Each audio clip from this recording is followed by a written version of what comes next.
નમસ્કાર, VTV ન્યૂઝના special કાર્યક્રમ round the ટેબલમાં આપનું સ્વાગત છે. આપની સાથે હું છું નેહા અને મારી સાથે મારા સહયોગી કશિશ પણ આપણી સાથે છે. આજે રાઉન્ડ ધ ટેબલમાં અમે આપને એક એવા વ્યક્તિ સાથે મુલાકાત કરાવવા જવાના છીએ કે જેમનો માત્ર અવાજ સાંભળીને તમારા ચહેરા પર મુસ્કાન આવી જવાની છે. એમનો અવાજ એટલા માટે કહી રહ્યું છું કારણ કે તમે એમને ઘણી બધી ફિલ્મોમાં જોયા હશે. એક કોમેડિયન તરીકે અને તેમને કોમેડિયન તરીકે બેતાજ બાદશાહ કહીએ તો પણ કમ નથી, કારણ કે તેમને ઘણી બધી ફિલ્મોમાં કામ કર્યું છે. બોલિવૂડ હોય, ગુજરાતી હોય અથવા તો પછી તેમને ટેલિવિઝનમાં પણ કામ કર્યું છે. તેમને ઘણા બધા થિયેટર શો પણ કર્યા છે અને આ તમામ જગ્યાએ તેમને ખૂબ હસાવ્યા હશે. અને એક ખૂબ જ સુંદર પળો આજે સ્ટુડિયોમાં પણ થવા જવાની છે અને આજે પણ તમે ખૂબ જ હસવાના છો, એટલે તૈયાર રહેજો કે તમે આજે પેટ પકડીને હસવાના છો, કારણ કે આપણી સાથે આજે સ્ટુડિયોમાં ઉપસ્થિત છે ટીકુ દલસાણિયા. સર, આપનું ખૂબ ખૂબ સ્વાગત છે રાઉન્ડ ધ ટેબલમાં. સર, સૌથી પહેલા અનેક પ્રશ્નો આજે કરવાના છે, પરંતુ સૌથી પહેલા મને એમ થતું હતું કે આજે હું તમને અનેક સવાલો કરીશ, જવાબો મેળવીશ, તમારી સાથે વાત કરીશ, પરંતુ મારું એક ફેવરેટ મૂવી તો ભલે કહું કે ના કહું, પરંતુ એમાં તમારો એક રોલ રાજા મૂવી, અને એમાં માધુરી સાથે તમે કામ કર્યું છે અને એનો એક ડાયલોગ કે મુझे ગુસ્સા નહીં આતા, એ વિશે મારે જાણવું છે. એ સીન કેટલી વાર શૂટ થયો હતો અને કેવી રીતે? હા, તો ઘણા બધા ઇન્ટરવ્યુઝમાં હું બોલી ચૂક્યો છું, એટલે ચાલો એક લગભગ 4 થી 5 વાર આખો scene was shot in one go, at one go. અને હાલત ખરાબ થઈ જતી હતી, કારણ કે દમ લગાડીને કામ કરવું પડતું હતું. અને દરેક વખતે ડાયરેક્ટર સાહેબ એટલું જ કહેતા હતા કે अच्छा था, एक और करते हैं, कि एक और में क्या होगा, कुछ और अच्छा आएगा. એટલે એવું કરતા કરતા 4-5 વાર એ સીન થઈ ગયો અને પછી ડબિંગ પાછું આવ્યું, એટલે ડબિંગમાં વધારે હાલત ખરાબ થઈ, because you have to match the same voice અને the same acting, almost acting જેવું જ પાછું થઈ ગયું હતું. અને એ લોકો ક્યારે ઓકે કરતા જ નહોતા.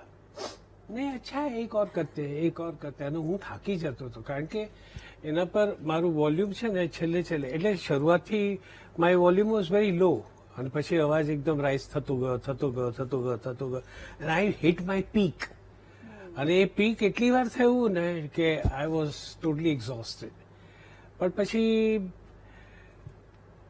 અજય દેવગને મને એક ટીપ આપી હતી, મને કે બંને રેકોર્ડિસ્ટને એકબીજા સાથે લડાવી નાખ.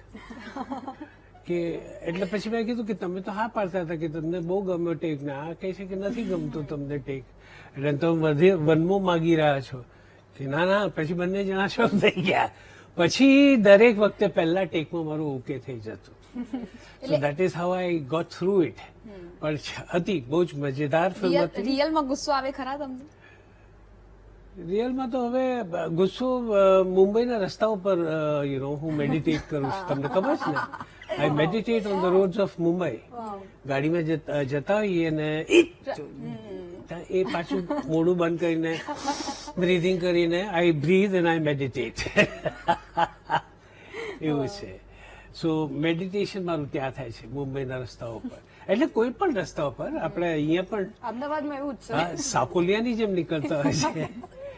તો તમે મૂવીની તો નેહાએ તમને પૂછ્યું મૂવીનો ક્વેશ્ચન, થિયેટરના તમારા ડેઝ વિશે પૂછ્યું છે. તમારી શરૂઆત ત્યાંથી થઈ છે. એ થિયેટરના ડેઝ ને શરૂઆતનો અનુભવ કેવો? થિયેટર મારું શરૂ થયું 76માં. અને બહુ વર્ષો, એટલે 76 is quite some time back.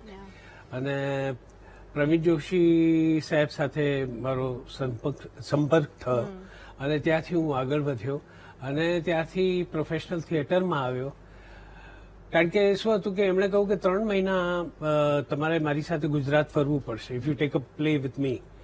અને મને એમ હતું કે 3 મહિના એટલે પછી ભણવાનું શું થશે, બધા વિચારો આવે ને તમને, કે એ તો હું સાચવી લઈશ, I talk to your principal. કારણ કે જય હિન્દ કોલેજમાં જ ઇન્ડિયન નેશનલ થિયેટરનું ગઢ હતું, અને ત્યાં એમણે પ્રિન્સિપલ સાથે વાત થઈને રજાઓ મળીને that's how I started and today I am where I am. અત્યારના થિયેટર ને ત્યાંના થિયેટરમાં તમને, મતલબ એ ટાઈમના થિયેટરમાં શું ફરક લાગે છે?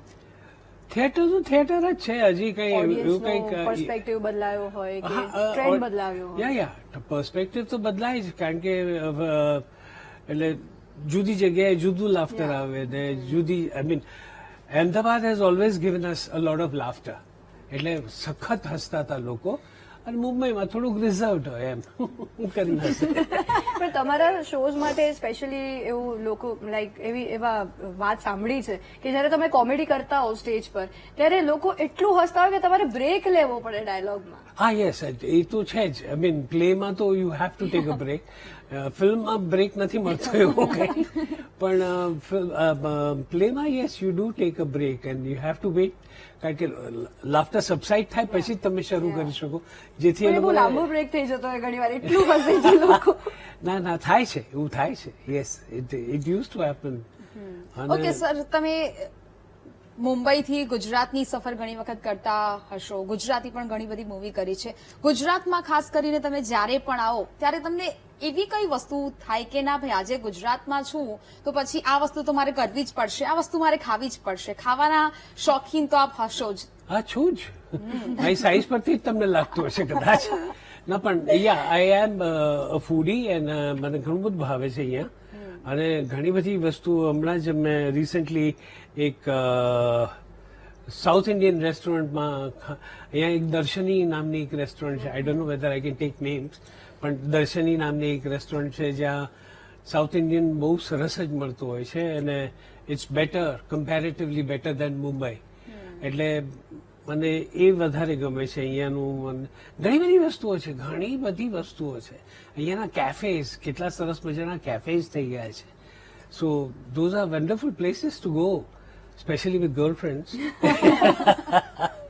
ના એટલે મજા આવે એવી સરસ સરસ જગ્યાઓ છે.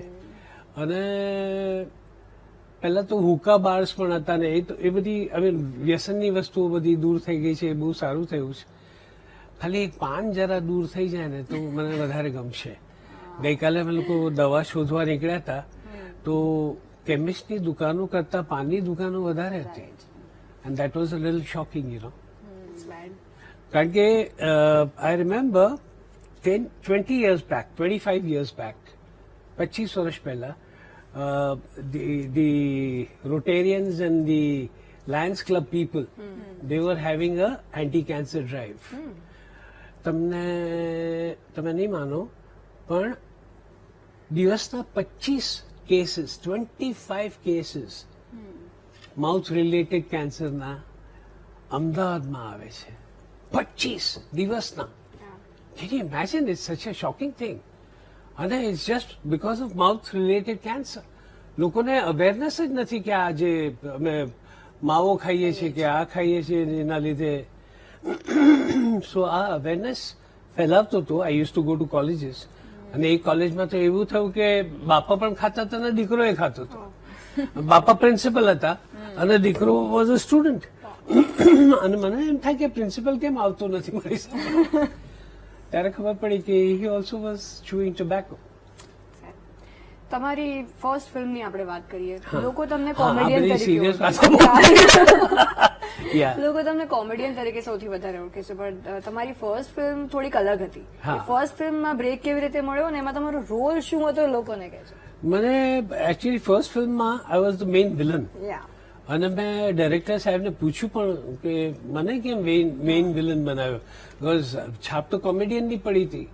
તો મને કે સાઉથની ફિલ્મ જે છે જેના પરથી કોપી કરી હતી એ ફિલ્મ મને આપી. મને કહ્યું કે આ જોજે તને ખબર પડશે. મેં તો એમાં વિલન જે હતો એ મારા જેવો જ દેખાતો હતો. ફરક એટલો જ હતો કે એની મૂછો આમ હતી અને કાન પણ મૂછો હતી. કાન પર એટલા બધા વાળ હતા કે ત્યાં એક મૂછ આમ મારી શકાય. એટલે આઈ સેડ ઓકે. એટલે એવી રીતે મને પહેલી ફિલ્મ મળી. અને પૈસા તો બહુ જ ઓછા હતા જે એમણે ઇનિશિયલી ઓફર કર્યા હતા. એટલે હું ના જ પાડતો હતો કે ના મારે નથી કરી, આટલા પૈસા મારે નથી કરી. એન્ડ ધેન સ્લોલી સ્ટડીલી ઉપર આવતા ગયા પૈસા, અને પછી ફિલ્મો શરૂ થઈ. ઓકે સર, જ્યારે કોઈ પણ માતા પિતાને એવું હોય કે મારો દીકરો મોટો થઈને આ બનશે, મેં તમારા વિશે જ્યારે રિસર્ચ કર્યું ત્યારે મને એક વસ્તુ એ જાણવા મળી છે કે તમારા પિતા એવું ઈચ્છતા હતા કે મારો દીકરો ડોક્ટર બને, તો પછી ડોક્ટર બનવાનું તો રહી ગયું, પરંતુ અચાનક ફિલ્મોની લાઈનમાં કેવી રીતે આવી ગયા? એ શું થયું કે ડોક્ટરની બીસી એ લોકોની ચોપડીઓ જોઈને, my sister was a doctor અને મારા second sister was a homeopathic doctor અને મારી થર્ડ સિસ્ટર જે હતી શી વોઝ શું કહેવાય આ બધું ચેક કરે ને બ્લડ ને આ ને તે, શી વોઝ ધેટ ડોક્ટર. એટલે પછી મને થયું કે એ લોકોની ચોપડીઓ જ જોઈને હું ડરી ગયો હતો કે આટલી મોટી મોટી ચોપડીઓ ને દિવસ રાત બિચારા બેસીને બધું યાદ કરતા હોય. સો આઈ સેડ નહીં, આ આપણને નહીં ફાવે. અને નાટકો હું આમે સ્કૂલથી જ કરતો હતો, એટલે નાટક કરતા કરતા ઇન્ડિયન નેશનલ થિયેટરમાં આવ્યો, ઇન્ડિયન નેશનલ થિયેટરથી પછી ટેલિવિઝન પર આવ્યો અને ટેલિવિઝન પરથી યે જો હૈ જિંદગી મળી, યે જો હૈ જિંદગીથી આગળ જિંદગી વધી અને this is where I am and this is what I do. તો film, theatre and television Yeah. એ ત્રણેયમાં તમને જયારે તમે પાત્ર ભજવતા હો ત્યારે કોઈ ફરક લાગે છે? ઘણો બધો ફરક છે. અચ્છા, યા એટલે it is the same actually. પાત્ર તો ભજવવાની એટલી જ મહેનત લાગે, પણ થિયેટરમાં તમારે લાઇન્સ તમારી પાકી કરવી પડે અને યુ આર ધેર. એટલે એમાં કોઈ રીટેક નથી અને 1000 માણસો બેસીને તમને સન્ડે જોતા હોય, એ લોકો તમને ઓન ધ સ્પોટ રિજેક્ટ કરે અથવા તો સ્વીકારી લે. બાકી ફિલ્મમાં અને ટેલિવિઝન પર તો યુ કેન તમે યાદ કરો અને પછી ટેક કરો અને યુ કેન ગો ઓન. ટેલિવિઝનમાં એ ફરક પડી ગયો છે કે પહેલા 5 દિવસમાં એક એપિસોડ થતો હતો, હવે એક દિવસમાં એક એપિસોડ થાય છે. ક્યાંક ક્યાંક તો મેં સાંભળ્યું કે 2 એપિસોડ થાય છે. એટલે it has become a very fast process. એટલે ત્યાં એ લોકોને યાદશક્તિ વાળા લોકો વધારે જોઈએ એક્ટર્સ કરતા, કે તમે યાદ રાખીને બોલી શકો છો, એ એક્ટર્સ વધારે જોઈએ એ લોકોને, જેથી એ લોકોનું કામ પતતું થાય, અને જે બજેટ એ લોકોને આપવામાં આવ્યું હોય એમાં જ એ લોકોનું કામ પતે. સર, આટલી બધી કોમેડી ફિલ્મ તમે કરી છે, તમારું એમાંથી ફેવરેટ કેરેક્ટર કયું? મારા બધા જ કેરેક્ટર્સ ફેવરેટ છે. મેં ક્યારે કોઈ કેરેક્ટરને ઓછું આંક્યું જ નથી. યુ સી, કારણ કે મારી રીત જ એક એવી છે કે મારી સ્કૂલિંગ ઇઝ સચ કે હું દરેક કેરેક્ટર જે મારું કરું છું એને 120%થી વધારે આપવાનો પ્રયત્ન કરું છું. આઈ try to work hard and gate over it. અને 120 180 200 સુધી જવાની મારી મારી મંશા હોય છે અને I do try to achieve that. એટલે મારા દરેકે દરેક પાત્રો, તમે કોઈ પણ પાત્ર લઈ લો, તમને મજા જ આવશે જોવાની અને એન્જોય કરવાની. તમે કોમેડી માટે એટલા ફેમસ છો, પણ ટીકુ તલસાણે રિયલ લાઈફમાં કેવા છે? ગંભીર કે વધારે ફની? અને અમે સાંભળ્યું છે કે વધારે તમે વિટી પણ છો. વિટી? એ જ વાત પર આમ સીટી મારવાનું. ના, I am happy to go lucky man. અને मैं जिंदगी का साथ निभाता चला गया, हर फिक्र को धुएं में उड़ाता चला गया. તમે ફેમિલી મેન વધારે છો, કારણ કે જયારે સેટ પર કામ કરવાનું ને બધું, પણ જયારે તમારા બાળકોના કોઈ સ્કૂલ ફંક્શન હોય કે હોય તો તમે એ બધું કામ સાઈડમાં મૂકીને એને પહેલા પ્રાયોરિટી આપો છો, લાઈક સમ. તો એના પર શું કહેશો? વોટ ઇઝ લાઈક એટલું ઇમ્પોર્ટન્ટ હોય છે ફેમિલી મેન બનવું, ને તમારા બાળકોના ઉછેરમાં પણ કેટલી અસર કરે છે? સી શું છે કે હું ને મારા પત્ની વી મેટ ઓન સ્ટેજ અને અમારો પ્રેમ લગ્ન છે અને અમને 2 બાળકો છે, એક શિખા છે અને એક રોહાન છે. Shikha is actress, she is an actor and Rohan is a musician, he writes music. એટલે આ બંને વસ્તુને સાથે આ બંને બાળકોને અમે જ્યારે સાથે કામ કરતા હતા ત્યારે રોહનને ક્યારેક મારી સિસ્ટરના ઘરે મૂકવો પડતો હતો અને મારી વાઇફના સિસ્ટરના ઘરે બંને બાળકોને મૂકવા પડતા હતા. તો that use to be a very tough thing. અને ક્યારેક ક્યારેક તો મને યાદ છે કે નાટક પતે એટલે પછી શો કરીને અમે લોકો જમવા જતા હતા અને ત્યાં એ લોકોને સોફા પર સુવડાવી દેતા હતા બાળકોને. And that was a very big thing for us. એટલે પછી my wife left working in theatre and she started taking care of the children, and that is how important life is and that's how important family is. તમે એને સમય ન આપો તો પછી આ બધું જે તમે કરો છો એ બધું વ્યર્થ છે. It doesn't count anywhere, it doesn't go anywhere. એટલે ફેમિલીને ઉપર લાવવા માટે I mean try to give them your best, એ કરવા માટે આ બધું કરવું પડે. એટલે પોતાના બાળકો સાથે લાગણી તો હોય જ છે દરેક માતા પિતાની. હવે દરેક માતા પિતા પોતાના બાળકો જે કામ કરતા હોય છે તેમાં ગર્વ અનુભવતા હોય છે. ક્યારેક એવું બન્યું છે કે તમારા માતા પિતા તમારા કામને લઈને, કારણ કે સલમાન ખાન સાથે કામ કર્યું છે, શાહરૂખ ખાન સાથે કામ કર્યું છે, આમિર ખાન સાથે કામ કર્યું છે, આવા સુપરસ્ટાર સાથે તમે અનેક ફિલ્મોમાં કામ કર્યું છે, તો તમારા માતા પિતા ક્યારેય એવું તમને કહ્યું છે સાથે મળીને તમારા પિતાએ કે વાહ ભાઈ તું ખૂબ સરસ કામ કરી રહ્યો છો, અથવા તો એવી કોઈ ઘટના બની હોય કે જ્યાં તમે તમારા માતા પિતાને તમારો કોઈ શો અથવા તો થિયેટરનો કોઈ ડ્રામા જોવા માટે લઈ ગયા હોય સાથે? એકવાર એવું બન્યું હતું કે મારા ડેડને ખબર નહોતી હું થિયેટરમાં કામ કરું છું. એટલે એ બિચારા મોર્નિંગ વોક પર માટે ગયા હતા. આ જો કે બહુ જૂની વાર્તા છે, ઘણી બધી વખતે આ વાર્તાનું નરેશન આપી ચૂક્યો છું, એક બાર ઓર સહી. સો એકચ્યુઅલી શું થયું હતું કે એ મોર્નિંગ વોકમાં ગયા હતા અને કોઈ એમને પૂછ્યું કે આ ટીકુ તલસાણી એટલે કોણ? અને માય ફાધર વોઝ શોક્ડ કે આને કંઈ ગડબડ કરી લાગે છે. એટલે શું થયું કે તમે કેમ પૂછ્યું? ના એટલે કે એનું એક બહુ સરસ નાટક ચાલી રહ્યું છે. અચ્છા, નાટક? ઓકે. એમાં બહુ સરસ પાત્ર ભજવ્યું છે એણે, અને તમે જો ન જોયું હોય તો તમે જઈને જોઈ આવજો. That is what that person told my father. અને મારા બાપાજી બહુ ગુસ્સે, આઈ મીન બહુ પહેલા તો ગુસ્સો આવ્યો હતો કે આ વાત મને ખબર જ નથી કે આ સાહેબ થિયેટરમાં કામ કરે છે. અને એ દિવસે જલેબી ફાફડા અને બધું લઈને આવ્યા, મને ઉઠાડ્યો અને મેં કીધું કે એમ અચાનક આજે શું થયું કે આ થિયેટરમાં કામ કરે છે એ ખબર પડી મને આજે. કીધું હા, કેમ? મેં પૈસા મળે છે એમ. It's commercial theatre that I am acting in. ને એનાથી મારું અઠવાડિયું નીકળી જાય છે ને ધીમે ધીમે હું આગળ વધીશ ને ક્યાંક કંઈક અચીવ કરીશ. કે એટલે જ આ બધી જલેબી ને ફાફડા લઈ આવ્યો છું. આજે સાલા તારા લીધે હું ઓળખાયો. And that was something very, very touchy, which I still remember this stage. આપણી સાથે ટીકુ તલસાણીયા છે અને એમની સાથે રસપ્રદ વાતો ફરી એકવાર શરૂ કરીએ. જ્યારે શિખાને તમે વેકઅપ સીડ વિરેદી વેડિંગ એમની જે મૂવીઝમાં જોઈ ત્યારે તમારી શું લાગણી હતી? એમના કેરેક્ટર પણ એકદમ એવા છે કે યાદ રહી જાય. હું રડી પડ્યો તો, સાચું કહું તો. મેં ઘણા વખત સુધી એ ફિલ્મ જોઈ નહોતી. બધાએ ઘરવાળાઓએ બધાએ જોઈ લીધી હતી અને શિખાએ મને કહ્યું કે ચાલો ને પપ્પા, let's go and see my film. I said, okay, come on, let's go. And I cried. I was emotional.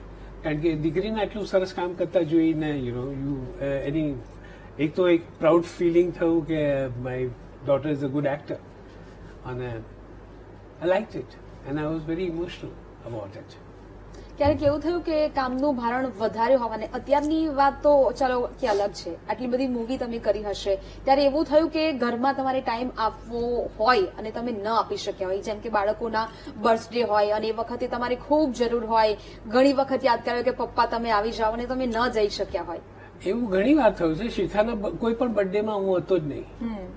એટલે અત્યાર સુધી પણ આજની તારીખમાં પણ શિખાનો બર્થડે 8મી ઓક્ટોબરે આવે એટલે હું ક્યાંક ને ક્યાંક કામ કરતો જ હોઉં છું.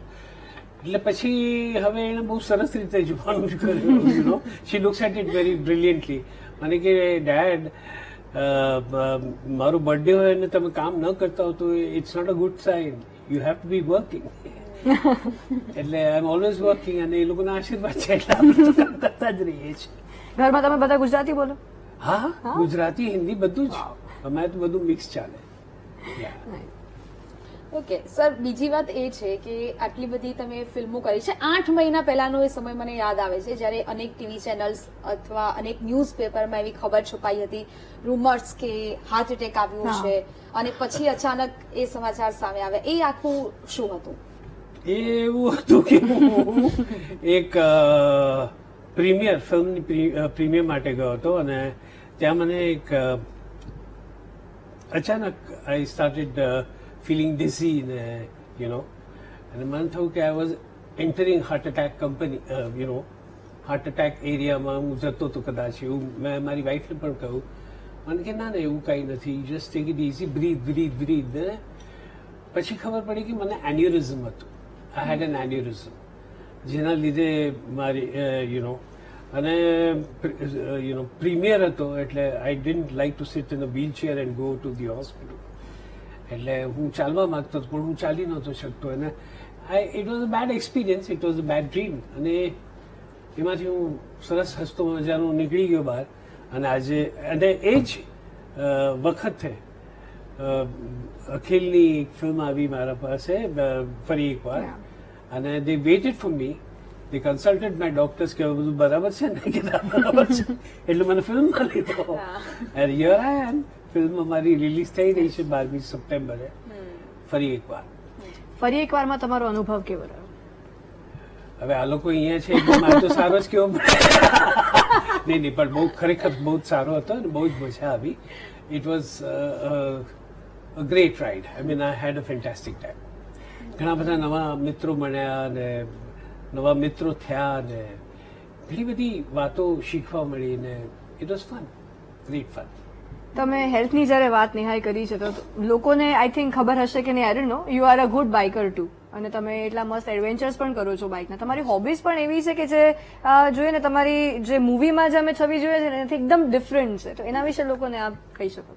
એકચ્યુઅલી આ હું કહેવા નથી માંગતો કારણ કે મને બહુ જ જોતી રીતે, but yeah I M a biker. અને મારો વિચાર છે, આઈ પ્રે ટુ ગોડ કે મને સ્વસ્થ રાખે જેથી હું લદ્દાખ જઈ શકું અને ઉમલિંગલા જઈ શકું. One of the highest roads, એટલે motorable road in India is Umlingla, which is at the base camp, which has the height of the base camp of Everest. એટલે એ રસ્તા પર મારે મારી બાઇક ચલાવી છે. That's going to be an achievement. Okay, Tiku Talsania જો એક એક્ટર ના હોત તો પછી શું હોત? એક્ટર જ હોત.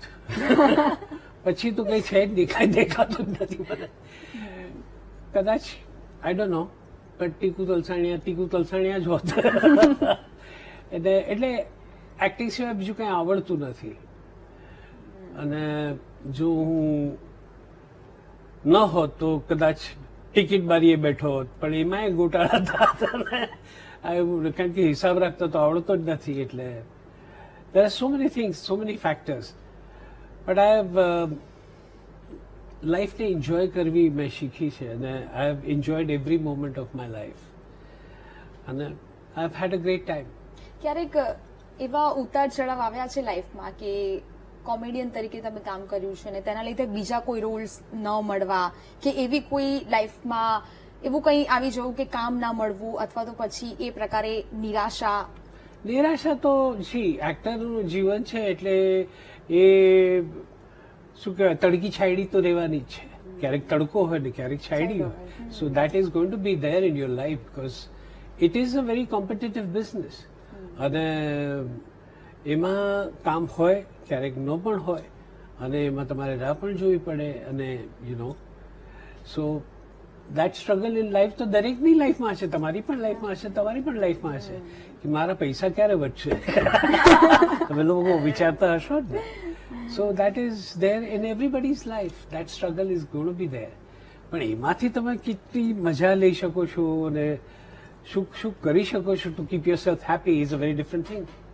સ્ટ્રગલની વાત આવી, હેપીનેસની વાત આવી, તો અત્યારની સિચ્યુએશન એવી છે કે આજની જનરેશન હોય વધારે ઇઝીલી એન્ઝાઇટીનો ભોગ બની જાય છે, ડિપ્રેસ રહે છે. ઘરે બેસે ત્યારે ફેમિલી વાળા એમ કે ચલો કંઈક કોમેડી જોઈએ, અને જ્યારે સ્પેશિયલી તમારી ફિલ્મ્સના આવા નાના નાના સીન પણ જોતા હોય ને તો એ લોકો આમ અનધર લેવલનું એમને હસવું આવતું હોય. તો ટીકુ તલસાણિયા જ્યારે અરીસામાં પોતાને જોયે છે ત્યારે એમને શું અનુભવ થાય છે, શું વિચાર આવે છે કે મારા કને આટલા લોકો હેપી રહે છે? ના એવું તો કોઈ I feel happy about it કે મારા લીધે આટલા બધા લોકો હેપી રહી શકે છે. અને ક્યાંક ક્યાંક તો ઘણા લોકોએ મને કહ્યું છે કે તમને જોતા જ મને હસવું આવે છે અને આઈ સ્ટાર્ટ લાફિંગ. એવું તો એટલું કોમિકલ ફેસ નથી મારું કે ના કે તમે I mean there are so many comments that you receive every time. અને મને હંમેશા એમ જ થાય કે ચલો somebody up there likes me, somebody up there loves me. જેના લીધે હું આટલું બધું કરી શકું છું આટલા બધા લોકો માટે. પણ મેઇનલી કેવું ડ્રામા ડેઝમાં મને મારા ગુરુએ કહ્યું હતું કે કોઈને તમે કદાચ રડાવવું હોય કે તમારે સિરિયસ રોલ કરવો હોય ને તો એ સહેલું છે, પણ વ્યક્તિને હસાવવું, કારણ કે 10 ટેન્શન લઈને એ ઓડિયન્સમાં બેઠો છે, Yeah. એને હસાવવું તમારા માટે ખૂબ મુશ્કેલ છે ને એ જો તમે કરી લો ને તો તમે સાચા એક્ટર. યસ, એ તમારો અનુભવ. એ તમે તો- પહેલેથી આ જ કરો છો. Very good at. I mean that is basically શું છે કે દરેક મોમેન્ટને એન્જોય કરવી અને કેવી રીતે કરવી એ is more fun than anything else, you know. અને એમાંથી કેટલો પ્લેઝર મળે છે તમને અને કેટલા લોકોને તમે પ્લેઝર આપી શકો છો, that is also something very different and very enjoyable. એટલે બહુ મજા આવે છે જ્યારે યુ નો. અને મારું તો શરૂઆતથી જ નાટકની શરૂઆતથી જ નાટક શરૂ થાય ને ત્યાંથી જ મારી યુ નો મારું મગજ ચાલતું હોય છે અને I enjoy my show in that way. પહેલા શરૂઆતમાં લોકો લેટ આવતા હતા ત્યારે હું હંમેશા કહેતો હતો કે અમે નાટક ગમે તેટલું શરૂ વહેલું શરૂ કરીએ અથવા તો મોડું શરૂ કરીએ તો અમુક પ્રેક્ષકો અમારા કરતા 2 ડગલા આગળ જ હોય છે. બિલકુલ, એટલે કે કોમેડિયન તરીકે તો તમે ખૂબ લોકોને હસાવ્યા છે, અનેક રોલ્સ પણ કર્યા છે. સર, ખૂબ જ મજા આવી આપ અમારી સાથે અમારા કાર્યક્રમમાં નેહા જોડાયા. રોકવા માંગીશ. તીખું તલસાણિયા હોય તો એક એમનો ડાયલોગ વગર આપણે શો પૂરો ના કરી શકીએ. એક કોઈ પણ એક ડાયલોગ લોકોને હસાવવા માટે. ડાયલોગ એની ડાયલોગ. ડાયલોગ બોલવા માટે તો હું પૈસા લઉં છું અને કેમેરા પર એક્ટિંગ કરવા માટે તો હું પૈસા લઉં છું. એટલે પહેલા પૈસા મૂકો પછી આપણે વાત કરીએ. પૈસા તમારા ઘરે પહોંચાડી ડાયલોગ બોલો. એ અમદાવાદી વાત ના ચાલે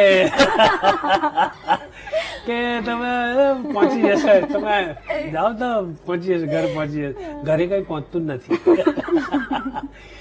આનાથી વધારે શું થઈ શકે. આ બહુ સારી એક્ટિંગ હતી. સાચી વાત. ઓકે, ચલો સર, ખૂબ ખૂબ મજા આવી આપ અમારી સાથે જોડાયા. Thank you so much. એટલે કે આ હતા તીકુ તલસાણિયા કે જેમને લોકોને ખૂબ જ હસાવ્યા છે અને તમે પણ આ એપિસોડ જોઈને પણ ખૂબ હસ્યા હશો એ ગેરંટી છે. તો આવા અનેક વ્યક્તિત્વ સાથે તમારી મુલાકાત કરાવતા રહીશું. જોતા રહો વીટીવી ન્યૂઝ. નમસ્કાર.